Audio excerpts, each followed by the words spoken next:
بسم اللہ الرحمن الرحیم ایاک نعبد و ایاک نستعین۔ میں پہلے واضح کر دوں کہ میں یہ میڈیا ٹاک اس لیے نہیں کر رہا کہ میں تحریک انصاف کو چھوڑ رہا ہوں۔ میں میڈیا ٹاک اس لیے کر رہا ہوں کہ میں اس وقت چاہتا ہوں میری ساری قوم سمجھے کہ میری طرح کا آدمی سیاست میں کیوں آیا اور اس نے یہ اتنی لمبی 27 سال کی سٹرگل کیوں کی، اور وہ اس کے خدشات کیا ہیں کہ یہ ملک میرا کس طرف جا رہا ہے۔ تو میں صرف اپنی قوم کے لیے بتانا چاہتا ہوں کہ میں 18 سال کا تھا جب میں پاکستان کرکٹ ٹیم میں کھیلتے ہوئے انگلینڈ گیا۔ اس کے بعد میں نے وہاں 4 سال پڑھائی کی، اور اس کے بعد میں پروفیشنل کرکٹ کھیلتا تھا گرمیوں میں انگلینڈ میں، اور سردیوں میں پاکستان ہوتا تھا یا پھر دنیا میں کرکٹ ٹور کرتا تھا۔ تو اس ٹائم پہ میں جو برطانیہ کا سارا سسٹم تھا وہ میں پوری طرح سمجھ گیا۔ یونیورسٹی میں بھی میں نے پولیٹکس پڑھی تھی اور پولیٹیکل ہسٹری پڑھی تھی، پولیٹیکل سائنس، تو مجھے وہ پوری طرح سمجھ آ گئی کہ وہاں کا سسٹم کیا ہے، اور پاکستان کا سسٹم مجھے پتا تھا، میں یہاں بڑا ہوا تھا۔ تو میرا جو تجربہ جو اس دوران جو میں نے وہاں ان کے سسٹم کو اندر سے دیکھا، یہ بہت بڑی وجہ میری پولیٹکس میں آنے کی وہ تھی۔ تو میں نے کیا دیکھا؟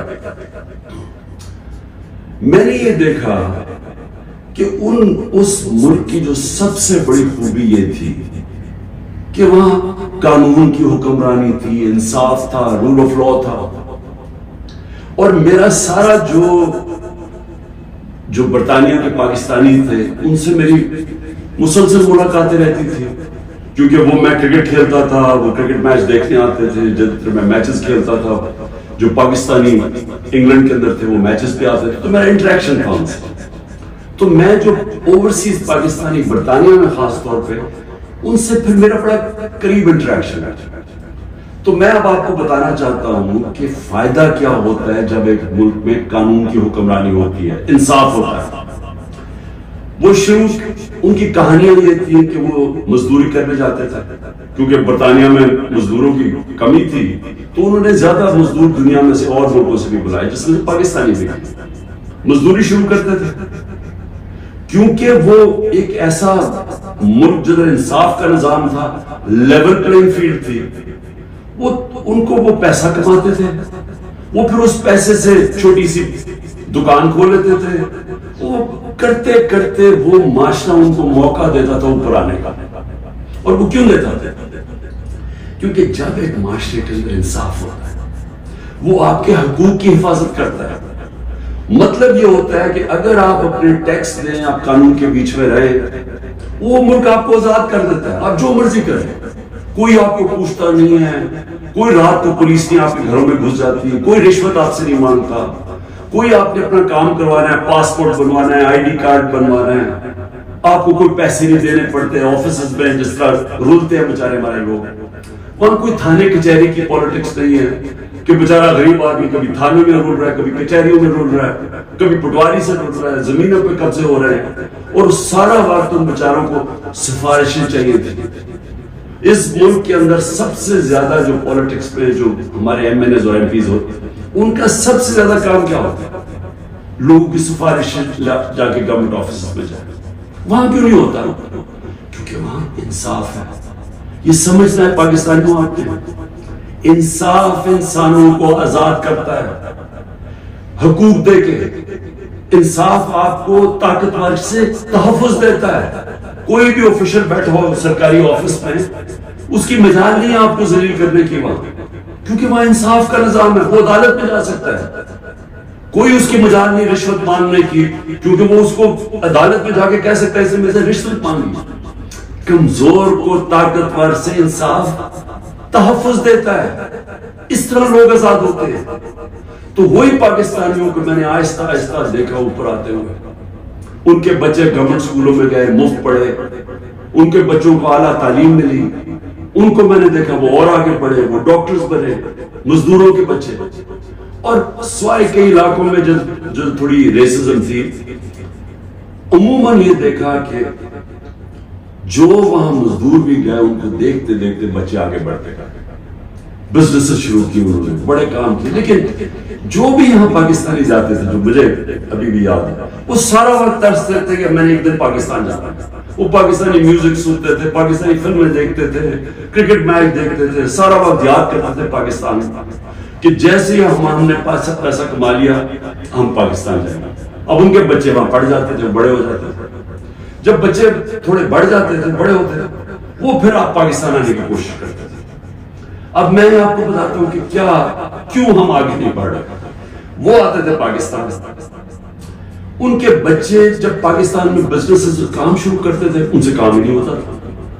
وہ عادی تھے کہ وہ سسٹم میں جائیں، وہاں سسٹم کام کرتا ہے، کام ہو، وہاں آپ کا جائز کام ہو، آپ کو کوئی پیسے نہیں دینے پڑتے، آپ کو فوری کام ہو جاتا ہے، کوئی رکاوٹیں نہیں ہیں. آپ بزنس کھولنا چاہیں، آپ محنت کریں، آپ کو بزنس کامیاب ہو سکتی ہے، نفع نقصان ہوتا ہے. لیکن کوئی رشوت نہیں مانگتا، کوئی آپ سے آ کے انسپیکٹر نہیں آتا، کوئی یعنی سرکاری آفیشل آپ کو تنگ نہیں کر سکتا. یہاں کیوں کو مشکل پڑ رہی. وہ تھوڑی دیر آتے تھے، کوشش کرتے تھے، تھوڑی دیر کے بعد ان سے باہر واپس رہ نہیں سکتے تھے. کرپٹ نظام میں ایک وہ نظام جدھر انصاف نہیں ہے، وہ نہیں گزارا کر سکتے تھے. وہ بیچارے ماں باپ واپس چلے جاتے تھے. کئیوں کو میں جانتا ہوں، انہوں نے پیسہ اکٹھا کیا، محنت کی، 15-20 سال سرمایہ کاری، اتنا سرمایہ اکٹھا کر کے پاکستان آ کے بزنس کھولی. اس نظام میں ان کی بزنس نہیں چلتی تھی، یہاں رشوتیں دینی پڑتی تھی، یہاں ہر سسٹم یعنی سسٹم میرٹ کو اجازت نہیں دیتا آگے بڑھنے کے لیے، کیونکہ انصاف تھی. اور وہ یہاں تباہ ہو کے میں نے دیکھا لوگ یہاں فراڈ ہوئے، ان سے ہر جگہ زمینوں پہ قبضے ہوئے، ان کے گھروں پہ قبضے ہوئے. جب وہ واپس آتے تھے پیچھے قبضہ ہو جاتا تھا. تو ہوتا کیا تھا، وہ سارے پھر واپس چلے جاتے تھے. اور آخر میں یہ ان کو پتا چلا کہ پاکستان میں ہم بزنس نہیں کر سکتے. اب 1 کروڑ پاکستانی، اب یہ ذرا آپ نے سنا، 1 کروڑ پاکستانی باہر بیٹھا. صرف برطانیہ امریکہ میں جو 16,000 پاکستانی امریکن ڈاکٹرز ہیں، 16,000، ان کی نیٹ ورتھ، جو ان کی ٹوٹل ان کی جو دولت ہے 16,000، 200 ارب روپے، ارب ڈالر ہے، 200 ارب ڈالر ان کی نیٹ ورتھ ہے. جو 10 پاکستانی سب سے امیر ہیں اس وقت امریکہ میں، پاکستانی امریکنز، 25 ارب ان کی نیٹ ورتھ ہے، ڈالرز. صرف جو پاکستانیوں کو یہاں سمجھتے ہیں کہ یہاں حالات اچھے نہیں ہیں، جنہوں نے دبئی میں، اس میں حلال کا بھی پیسہ حرام کا بھی ہے، صرف دبئی میں انہوں نے جو پراپرٹیز لی ہوئی ہیں 20,000 پاکستانیوں نے، وہ 10.4 ارب ڈالر کی پراپرٹیز لی ہوئی ہیں. ہم 6 ارب کے پیچھے، ڈالر کے پیچھے، IMF کے پیچھے بھاگ رہے ہیں. تو میں یہ صرف آپ کو کیوں بتا رہا ہوں، ہمارا ملک اللہ نے ساری نعمتیں دی ہوئی ہیں، ایسا ملک دنیا میں نہیں ہے. ہر قسم کی یعنی 12 موسم ہے، اوپر سے نیچے جائیں بدل جاتا ہے، ملک بدل جاتا ہے، اس میں ہر کچھ اگ سکتا ہے. زرخیز زمین ہے، اس کو ہم سے استعمال نہیں کر پا رہے. لیکن جب تک ہم انصاف کا نظام نہیں ٹھیک کرتے، ہم اس ملک میں اس دلدل میں گھس رہے ہیں.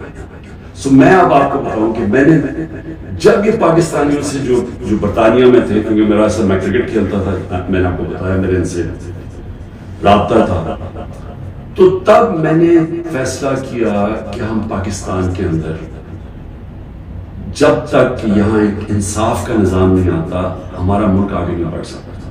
کیونکہ اتنا بڑا سرمایہ کاری ہو سکتی ہے اوورسیز پاکستانی سے، لیکن وہ آتے نہیں ہیں پاکستان، وہ صرف اپنی ریمیٹنس بھیجتے ہیں.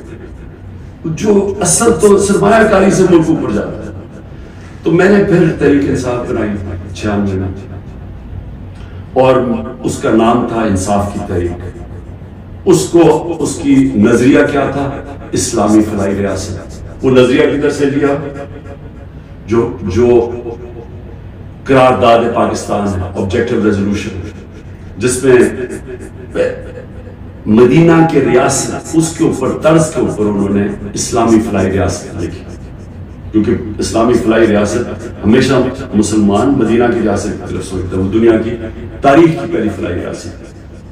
ہم نے اس کا وہ آبجیکٹو رکھا کہ یہ ہمارا گول ہے۔ اب میں یہ اس لیے آپ کو بتایا کہ ہمارا جب تک ملک اس چیز کو سمجھتا نہیں ہے کہ ہم نے اس ملک میں قانون کی حکمرانی قائم کرنی ہے، اس کے بغیر پاکستان کا کوئی فیوچر نہیں ہے۔ اگر ہم یہ نہیں سمجھتے تو ہم یہ جو تباہی کی طرف تیزی سے ہمارا ملک جا رہا ہے، ہم نہیں اس کو روک سکتے۔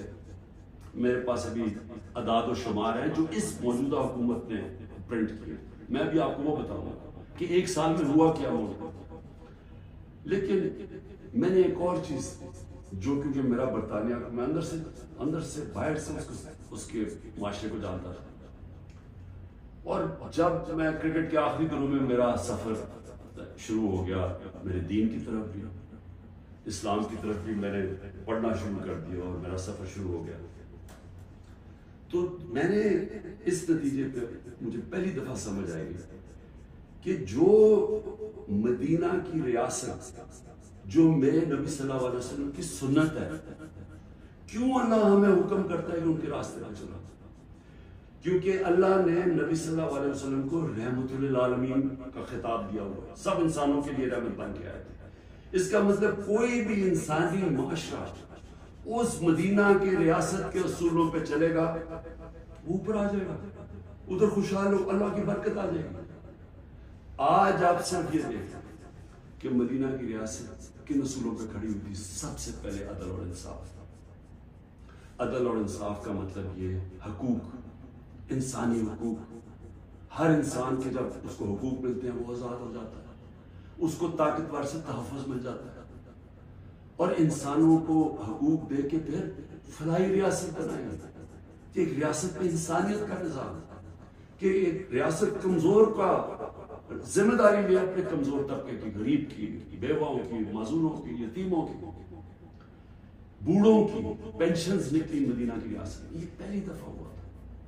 تو دونوں آج جن ملکوں میں یہ بنیاد رکھی گئی ہے انصاف پہ، میرٹ پہ، فلاحی ریاست انسانیت کے اوپر، جدھر تعلیم کے اوپر زور دیا جو میرے نبی صلی اللہ علیہ وسلم نے دیا، وہ سب آگے نکل گئے۔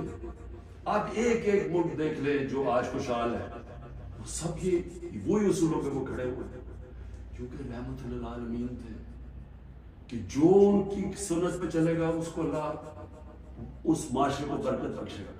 اب ہم پاکستان پہ آتے ہیں، موجودہ پاکستان۔ دیکھیں جو اس وقت پاکستان میں ہو رہا ہے نا، یہ ہر چیز جس کے لیے، ہر وہ اصول جس کے اوپر پاکستان بنا تھا، آج اس کی نفی ہو رہی ہے۔ بدترین غلامی ہو رہی ہے اس وقت پاکستان کے اندر۔ نہ آزادی نام کی کوئی چیز ہے، کیونکہ حقوق ہی نہیں کسی کے۔ رات کو پولیس گھستی ہے کسی کے گھر میں، سارا گھر توڑ دیتی ہے، اگر وہ جس کو، اور اس کا صرف قصور ہے کہ وہ تحریک انصاف کا، وہ تحریک انصاف کا نہیں ملتا، اس کی بہنوں کو، ان کو تنگ کرتے ہیں، بہنوں کو، رشتہ داروں کو، ان کو تنگ کرتے ہیں، ان کو پکڑ کے لے جاتے ہیں، عورتوں کو پکڑ کے لے جاتے ہیں۔ یہ تو ہم سنتے تھے کہ ہٹلر کی جرمنی کے اندر ایسے ہوتا تھا، میں نے تو اس طرح کی چیزیں سنی نہیں کبھی، کہ جس طرح میرے گھر پہ اٹیک ہو جائے، میں اپنا صرف بتا رہا ہوں، بیوی اکیلی بیٹھی ہے، 40 پولیس والے گھس گئے، سارا توڑ پھوڑ کے لوٹ کے چلے گئے گھر، نوکروں کو مارا، جو بچا ہنسامہ ان کو اٹھا کے لے گئے اور مارا یا بری طرح۔ کس قانون کے تحت؟ تو یہاں تو مکمل طور پہ جنگل کا قانون نافذ ہو گیا، یہاں تو بنیادی حقوق ہی ختم ہو گئے ہیں۔ آج آئین کچھ کہتا ہے، کہاں آئین اجازت دیتا ہے کہ ایک ہوتا ہے کور کمانڈر کا گھر جلایا جاتا ہے۔ مجھے پہلی دفعہ پتا چلتا ہے جب میں 4 دن کے بعد نکلتا ہوں، مجھے چیف جسٹس صاحب سپریم کورٹ کے کہتے ہیں، ادھر ہی میں مذمت کرتا ہوں۔ کون نہیں مذمت کرے گا؟ اب جس کو پکڑتے ہیں وہ آگے بیٹھتے ہیں، جی میں پی ٹی آئی چھوڑو، میں جی فوج کے ساتھ ہوں اور میں بڑی مذمت کرتا ہوں 9 مئی کو، تو کون نہیں کرتا؟ ہم نے کبھی کہا کہ ہم نے مذمت نہیں کی؟ کوئی چاہے گا اپنے ملک کے آپ اپنی فوج کے خلاف کوئی کاروائی کریں یا اپنی فوج کو بدنام؟ کوئی چاہے گا؟ کیونکہ جب آپ کی فوج کمزور ہوتی ہے ملک کمزور ہو جاتا ہے. لیکن یہاں تو ایک عجیب ہی ماحول بنا دیا گیا. وہ کور کمانڈر کا انویسٹیگیٹ کیے بغیر، یہ پتہ ہی نہیں ابھی تک کہ کس نے کیا کیا، اس کے انویسٹیگیٹ کیے بغیر پورا پاکستان میں تحریک انصاف کے اوپر کریک ڈاؤن ہو گیا. اچھا جی کتنی جگہ چلی تھی مجھے تو یہ بھی نہیں پتا، کور کمانڈر کا تو بھی پتا ہے. اور گاڑیاں کو ہمیں خود، ہمارے پاس تصویریں ہیں کہ پولیس خود گاڑیاں چلا رہی ہے ہمارے سامنے. وہ ریڈیو پاکستان پشاور کیسے جا گیا؟ وہ مظاہرہ تو کہیں اور ہو رہا تھا، وہ ایک دم وہ جا گیا. کوئی تحقیقات کیے بغیر اس کا بہانہ لے کے، جس طرح ہٹلر نے اپنے مخالفین کمیونسٹ کو ختم کیا تھا 1933 میں جرمنی میں، جس طرح سہارتو نے اس نے انڈونیشیا کے کمیونسٹ کو ختم کیا تھا کہ جنہوں نے ہمارے کوئی آرمی آفیسرز کو قتل کیا، ان کو ساروں کے اوپر حلہ دیا، دھاوا بول دیا، جو آج ہوا ہے. تحریک انصاف جدھر ملتی ہے. بھئی کراچی والوں کا کیا کور کمانڈر سے تھا، باقی پاکستان میں تھا. چلے لاہور میں ہم مانا تو ہو گیا، وہ اس پہ بھی تحقیقات کیے بغیر اچھا چلیے آپ کو بڑا غصہ ہے تو باقی جگہ کیوں پکڑ رہے ہیں ساری جگہ؟ کوئی تحریک انصاف کا سپورٹر ہو، رشتہ دار ہو، جاننا ہو، کوئی کسی نے ٹویٹ کی ہو، ان کو پکڑ کے جیلوں میں ڈال دیا. 10,000 لوگوں کو پکڑ کے جیل میں ڈال دیا. اور اب یہ جبری طلاقیں ہو رہی ہیں. وہ آتے ہیں بیٹھتے ہیں جی میں دیکھیں جی میں تو بڑا فوج کے ساتھ ہوں، میں تو بڑا یہ 9 مئی جو ہوا بہت برا ہوا اور میں تو تحریک انصاف چھوڑ. تو یہ اس سے سمجھا جا رہا ہے کہ یہ پارٹی کمزور ہو رہی ہے، عمران خان نے کہا ہے. دیکھیں میں سارے جو آج آپ بیٹھے ہیں نا، جو فیصلے کر رہے ہیں سمجھ، میری بڑی غور سے بات ہے. میں یہ جو آپ کے سامنے آیا ہوں، یہ کبھی جب میں کوشش کرتا ہوں کہ ڈائلاگ کی بات کرو، ہمارے سے کوئی بات چیت تو کر لے، ہم یہ بات کر کے مسئلے حل کریں. جس دن میں یہ کرتا ہوں اگلے دن اور سختی شروع ہو جاتی ہے، 2-3 اور FIR کاٹ دیتے ہیں، گھر میں آ جاتی ہے پولیس. کیونکہ سمجھتے یعنی کوئی ایک عجیب ذہن بیٹھے ہوئے، وہ سمجھتے ہیں کہ جو ڈائلاگ کرنا جا رہا ہو وہ اب اس کے گھٹنے کانپنے شروع ہو گئے ہیں، تو اس لیے آپ اس کے اوپر تھوڑی اور سختی کرو تو پھر بیٹھ جائے. دیکھیں یہ تو ہونے نہیں لگا. میں پھر سے آپ کو کہہ دوں کہ جب تک میرے میں سانس ہے میں اس ملک کی حقیقی آزادی کے لیے تب تک پوری جدوجہد کرتا رہوں جب تک میں زندہ. لیکن مجھے اس وقت پاکستان کا خطرہ ہے، مجھے اپنی ملک کی فکر پڑ گئی ہے. اور جو لوگ مل کے یہ سب کچھ کر رہے ہیں ان کو ملک کی فکر کیوں نہیں ہے؟ کیوں آج ہم مجھے یہ نہیں 308 روپے کا ہو گیا ڈالر اوپن مارکیٹ میں. جب ڈالر 308 روپے کا اوپن مارکیٹ میں ہو جائے تو خطرے کی گھنٹیاں بج جانی چاہیے کہ اب جا رہا ہے پاکستان اس جس کو ہائپر انفلیشن کہتے ہیں، یہ اس مہنگائی کی طرف جا رہا ہے. سارا بزنس ٹھپ، انڈسٹری ٹھپ. ابھی میں آپ کو اس حکومت کے اعداد و شمار بتاؤں گا. تو ان کو کیوں نہیں فکر، یہ PDM والوں کو؟ ان کے پیسے باہر پڑے ہیں، ان کا اربوں ڈالر اس ملک سے باہر پڑا ہے. ان کو کوئی فرق نہیں پڑ رہا کہ اس ملک کے اندر لوگوں کی $130 کم ہو. 130 روپیہ گرا ہے ڈالر کے مقابلے میں صرف جب سے ہم گئے. تو ان کو نہیں فکر پڑ رہی. وہاں لندن میں بیٹھ کے عاشیاں، بڑے بڑی گاڑیاں، بڑے بڑے ریسٹورنٹس میں بیٹھے ہوئے ہیں، شاپنگ ہو رہی ہے ہیرڈز میں، کیونکہ ڈالر میں یا چوری کر کے پیسہ وہاں لے گئے. فکر ہر اس پاکستانی کو ہونی چاہیے جس کا جینا مرنا پاکستان میں. میرے عمران خان کو ECL میں ڈال دیا. شکر کو میں تو آپ کا شکریہ ادا کرتا ہوں. میں تو جانے نہیں چاہتا ملک سے باہر، کیونکہ میں نے کوئی باہر میرے پیسے بینک اکاؤنٹس کچھ نہیں پڑے ہوئے. مجھے تو یہ ملک سے پیار ہے. تو اس لیے ECL ان کو فرق پڑتا ہے جنہوں نے جائیدادیں ڈالرز میں رکھی ہوئی ہیں باہر، اور ان کو کوئی فرق نہیں پڑ رہا کہ ملک تباہی کی طرف جا رہے ہیں. ذرا آپ یہ صرف دیکھ لیں کہ جب ایک آدمی نے بند کمرے میں فیصلہ کیا کہ جناب عمران خان بہت ملک کے لیے تباہی کر رہا ہے اور میں اس کو بدل رہا ہے، اور اس نے جب گورنمنٹ گرائی تو ذرا صرف میں اب آپ کو اس حکومت کی اعداد و شمار. ہمارے پاس جو فورن ایکسچینج ریزروز تھے، یاد رکھیں روپیہ مضبوط رہتا ہے جب آپ کے ریزروز اوپر ہو. 16.2 ارب ڈالر، آج وہ ہیں 4.5 ارب ڈالر. منفی 72% ہمارا فورن ایکسچینج گرا. ایکسپورٹس 13% گری. ریمیٹنسز جو باہر سے پاکستانی ڈالر بھیجتے تھے وہ 13% گرے. یاد رکھیں یہ ہر سال ہمارے بڑھتے جا رہے ہیں. ہر سال پچھلے سال سے زیادہ ہوتی تھی ہماری ایکسپورٹس بھی، ریمیٹنسز بھی، ڈالر زیادہ آ رہا تھا.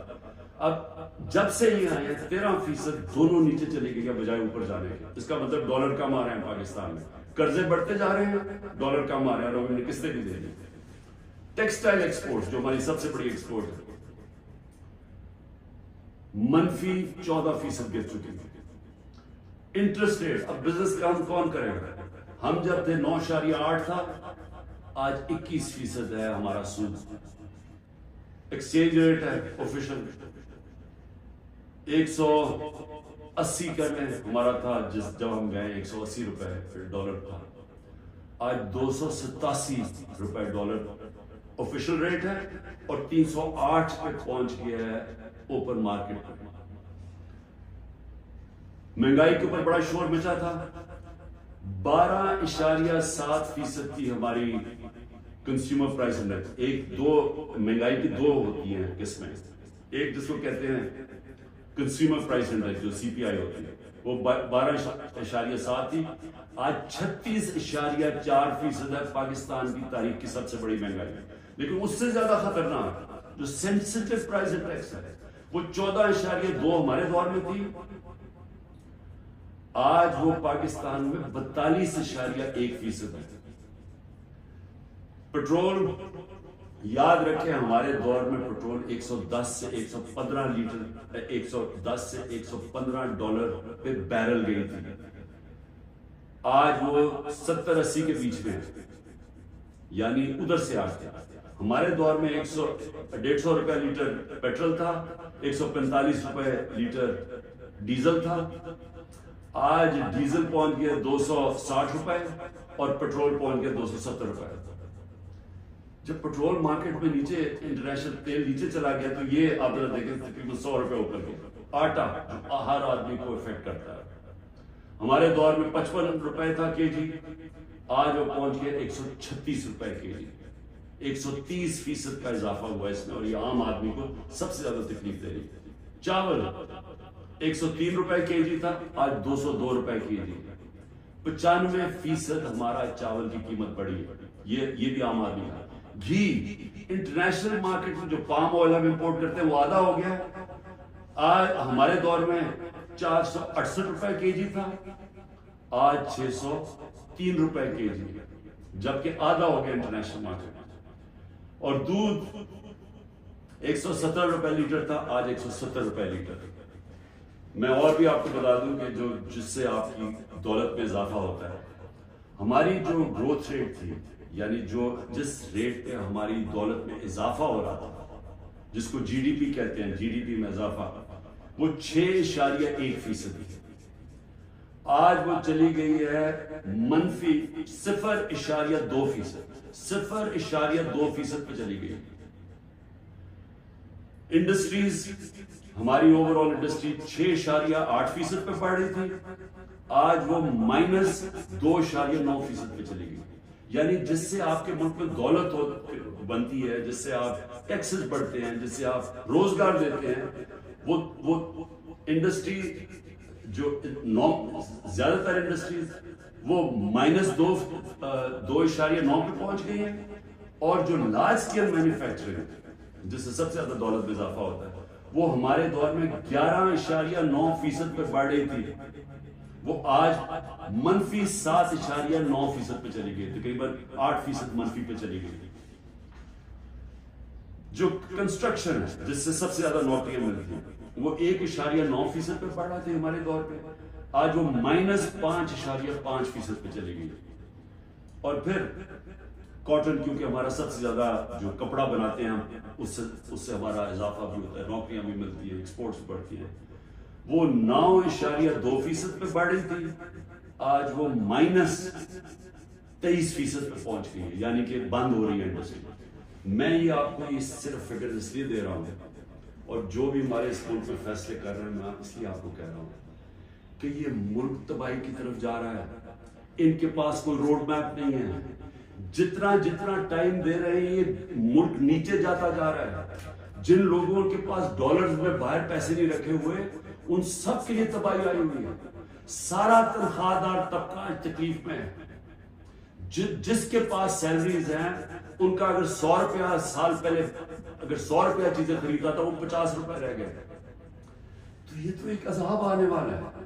اور ابھی یہ جو روپیہ گر رہا ہے کیونکہ ان کے پاس، جب آپ کیسے آپ نے قرضے دینے ہیں، آپ اگلے مہینے قرضوں کی قسطیں دیں گے، جب آپ کی دولت میں اضافہ نہیں ہو رہا، جب ڈالر نہیں بڑھ رہا ہے، جب آپ کی انڈسٹری بند ہو رہی ہے، جب آج کسانوں کے پاس وہ پیسہ ہی نہیں رہا کیونکہ وہ اتنی مہنگائی ہو گئی ہے کہ اس کے پاس پیسہ نہیں بچتا اپنی زمین پہ لگانے کے لیے، تو وہ اس کی ظاہر ہے اس کی پیداوار گرنی شروع ہو جائے گی۔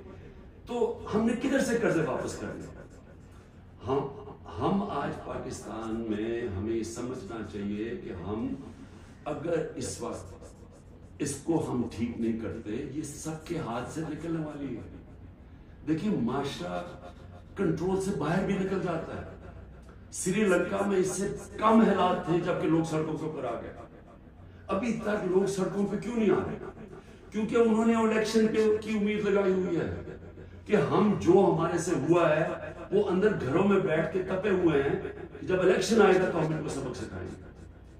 تو یہاں تو الیکشن کروانے کا کوئی پلان ہی نہیں ہے، یہاں تو الیکشن کا تب پلان ہے جب عمران خان کو کرش کیا جائے گا، اور وہ کرش کیا جا رہا ہے۔ یعنی یہ جو ہمارے اوپر جس طرح کا جبر ہو رہا ہے اور جس طرح کا یہ ظلم ہو رہا ہے تو یہ تو کبھی ہوا ہی نہیں ہے پاکستان میں کسی پارٹی سے، اور یہ اس کے پیچھے یہ سوچ ہے کہ جب یہ کرش ہو جائے گی پارٹی تب ہم الیکشن کروا دیں گے۔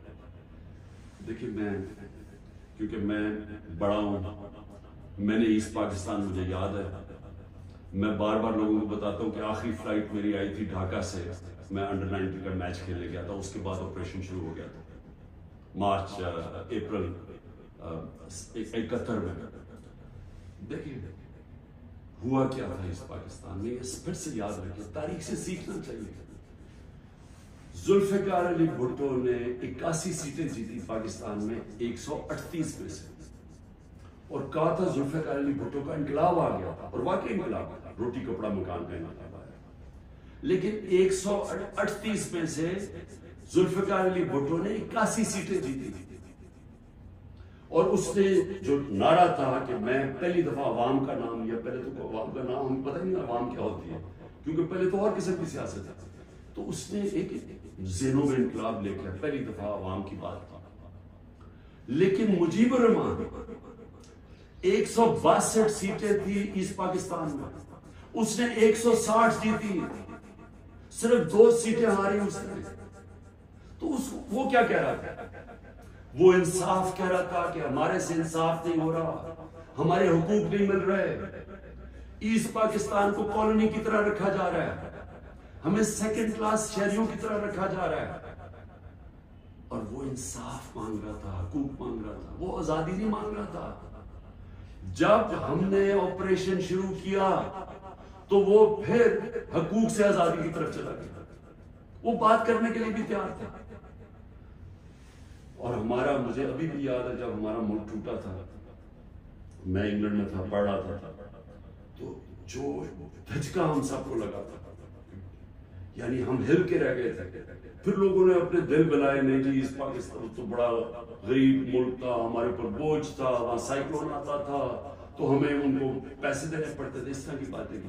آج بنگلہ دیش ہمارے سے آگے نکل گیا ہے، اور میں آج آپ کو یہ بتا دوں کہ یہ جو ایسٹ پاکستان سے سبق سیکھنا ہے وہ یہ کہ جب ایک قوم آزادی کا فیصلہ کر لے اور اپنے حقوق کے لیے، حقوق کا ہوتا کیا ہے؟ آپ کو انصاف ملتا ہے، انصاف آپ کو حقوق دیتے ہیں، حقوق آپ کو طاقتور سے کمزور کی تحفظ دیتا ہے، جب تحفظ ملتا ہے وہ آزاد ہو جاتا ہے، اس کو لیول پلینگ فیلڈ مل جاتی ہے، اس ملک میں خوشحالی آ جاتی ہے، کیونکہ وہ پھر زیادہ تر بڑی بزنسز تو نہیں ہیں پاکستان میں، جو میں بتا رہا ہوں اوورسیز پاکستانی کیوں نہیں آتا؟ وہ زیادہ چھوٹی بزنس ہے، چھوٹی بزنس پاکستان میں چل نہیں سکتی کیونکہ ان کے پاس اتنی طاقت نہیں ہوتی رشوت دینے کی، ان کے پاس اتنا ٹائم نہیں ہوتا کہ وہ آفیسز کے چکر لگائیں، وہاں ان کو وہ ڈیلے صرف اس لیے کریں جب تک آپ رشوت نہیں دیتے، تو وہ چلے جاتے ہیں واپس۔ تو چھوٹی بزنس جو اسمال اور میڈیم صنعت ہوتی ہے وہ ایک ریڑھ کی ہڈی ہوتی ہے ملک کی، اصل تو روزگار وہ دیتا ہے۔ ساری دنیا میں اسمال اور میڈیم انڈسٹری دیتے ہیں، یہاں وہ چلنے نہیں دیتے کیونکہ یہاں ایک سسٹم بڑا کراپٹ ہے۔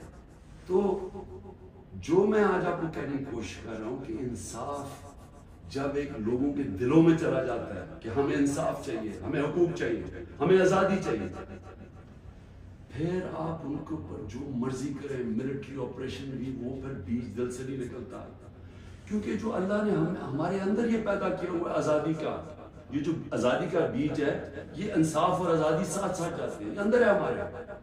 اور اس نے جب لا الہ الا اللہ کہتا ہے، ہم اسے وعدہ کرتے ہیں، وہ ہمیں آزاد کرنا چاہتا ہے اللہ، کیونکہ صرف آزاد لوگ اوپر جا سکتے ہیں۔ تو جب لوگوں کا دل میں آزادی کا جذبہ آ جاتا ہے، وہ پھر یہ جبری طلاقوں سے، یہ پکڑ دھکڑ کر کے، یہ مار پیٹ کے، یہ خوف کر کے، اس سے یہ جاتا نہیں ہے، پھر یہ نفرتیں بڑھ جاتی ہیں، یہ اور زیادہ غصہ بڑھ جاتا ہے، یہ کہیں جانے نہیں لگا۔ یہ جو مرضی آپ کریں کہ ہر روز بیٹھ کے جی مجھے تو فوج سے بڑا پیار ہے اور 9 مئی کو بڑا برا کیا گیا، میں چھوڑا پارٹی، تو کیا اس سے پارٹی، کیا لوگ بیوقوف ہیں؟ کیا لوگوں کو نہیں سمجھ آ رہی کیا ہو رہا ہے؟ تو میں آخر میں یہ کہنا چاہتا ہوں، دیکھیں یہ پاکستان کی اس پہ جنگ ہے، یہ تحریک انصاف کو ختم کرتے کرتے پاکستان کو تباہ نہ کریں۔ یہ اگر اس وقت ہم نے سٹیپس نہ لیے، قدم نہ اٹھایا، یہ ادھر چلا جائے گا، کوئی بھی نہیں کچھ کر سکے گا۔ سارا تنخواہ دار طبقہ تھوڑی دیر میں کھڑا ہو جائے گا، جب ان کے گھر میں چولہے نہیں ڈلیں گے، جب ان کی دیکھتے جائیں گے کہ ان کے پیسے کو خریدار کم ہوتی جا رہی ہے، جب وہاں عورتیں ہیں ان کو پتا ہے کہ جو کچن چلاتی ہیں کہ کیا ہو رہا ہے آج ان کے ساتھ، وہ میں نے آپ کو بتایا سینسٹیو پرائس انڈیکس جو کہ کھانے پینے کی چیزوں کا ہے وہ 42% پہ ہے۔ تو جب یہ حالات ایسے ہو جائیں پھر ایک معاشرہ پھٹ جاتا ہے۔ تو میں اس لیے بات چیت کی بات کر رہا ہوں کہ یہ ٹائم ہے، یہ ملک ٹھیک تب ہوگا جب اس سارے ملک کے ادارے اکٹھے بیٹھے اور ملک کی سب سے بڑی ایک ہی جماعت جو فیڈرل پارٹی ہے پاکستان کی، وہ سب اکٹھے بیٹھے اور وہ بیٹھ کے اس مسئلے کا حل نکالیں۔ یہ ڈنڈے مار کے مسئلے کا حل نہیں ہونے لگا، یہ جو بھی کریں گے، میں تو بیٹھا ہوں کہ ہر روز میں انتظار کرتا ہوں کہ کس دن پکڑنے آئیں گے، میں تو تیار ہوں اس کے لیے۔ اس سے مسئلہ نہیں حل ہونے لگا، اس کی سلوشن اس میں ڈنڈے مارنے میں نہیں ہے اور ظلم کرنے میں۔ اگر یہ ہوتی تو اس پاکستان نہ لگا ہوتا۔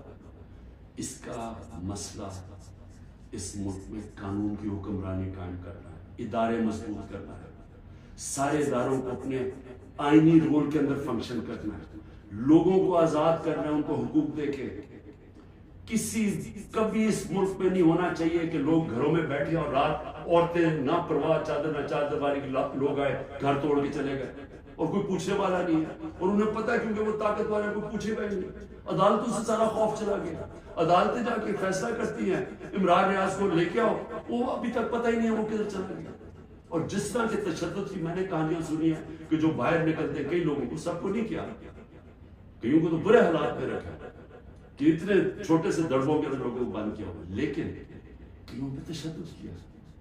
تو میں یہ سوال پوچھتا ہوں کہ ہماری جب عدلیہ کی بات ان کی ورڈکٹ نہیں مانے جائیں گے، عدلیہ کہتی ہے الیکشن کرواؤ آئین کے مطابق، وہ الیکشن ہی گورنمنٹ کرواتی، تو یہ ملک تو تباہ کی طرف چلا گیا، بنانا ریپبلک بن گیا، یہ ملک تو وہ جنگل کا قانون آ گیا آج پاکستان میں۔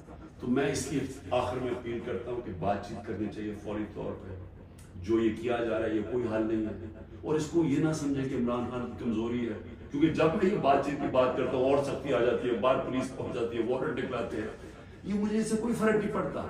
مجھے اپنی ملک کی اس وقت فکر پڑی ہوئی ہے، اور آپ سب کو بھی فکر ہونی چاہیے کہ یہ جو میں نے آپ کو بتایا ہے، آج اگر 308 روپے کا اوپن مارکیٹ میں ڈالر مل رہا ہے تو سمجھ جائیں کہ پاکستان ادھر اب پہنچ جائے گا جدھر سارے لوگوں نے ڈالر خریدنا ہے، کسی نے سرمایہ کاری نہیں کرنی، باہر سے اوورسیز پاکستانی ریمیٹنسز انہوں نے لیگل چینل سے نہیں بھیجنا کیونکہ اتنا فرق پڑ گیا اوپن مارکیٹ اور آفیشل ریٹ کے اندر. تو یہ تو ملک تو جا رہا ہے نیچے. تو اس لیے میں پھر آخر میں اپنی ساری قوم کو کہتا ہوں کہ آپ سب صبر کریں, اپنی پارٹی کو کہتا ہوں صبر کریں. یہ جو کیا جا رہا ہے آپ سے کہ کن پٹی کو بندوق رکھ کے جی میں پی ٹی آئی چھوڑا ہوں, کوئی فکر نہ کریں, کبھی کوئی پارٹی سے نہیں ختم ہوتا. پارٹی تو ختم ہوتی ہے جب نظریہ ختم ہو جاتا ہے. آج آپ کے سامنے پی ڈی ایم کی جماعتیں ہیں, پوری اسٹیبلشمنٹ کی مدد کر رہی ہے, الیکشن کمیشن ان کے ساتھ ملی ہوئی ہے, انتظامیہ ساری ان کے ساتھ ملی ہوئی ہے. کیوں یہ الیکشن سے ڈر رہے ہیں؟ سارا تو آپ کے پاس ہے, بائرنگ بھی اپنے ہیں, پھر بھی ڈر رہے ہیں کہ جی عمران خان کو پہلے ختم کرو پھر الیکشن لڑیں گے, کیونکہ ان کا ووٹ بینک ختم ہو گیا ہے. پی ٹی آئی کا ووٹ بینک بڑھتا جا رہا ہے, جتنا یہ ظلم کر رہے ہیں اور زیادہ پبلک ہمارے ساتھ کھڑی ہو رہی ہے. اور انشاءاللہ جب بھی الیکشن ہوگا آپ کے سامنے آ جائے گا رزلٹ. شکریہ.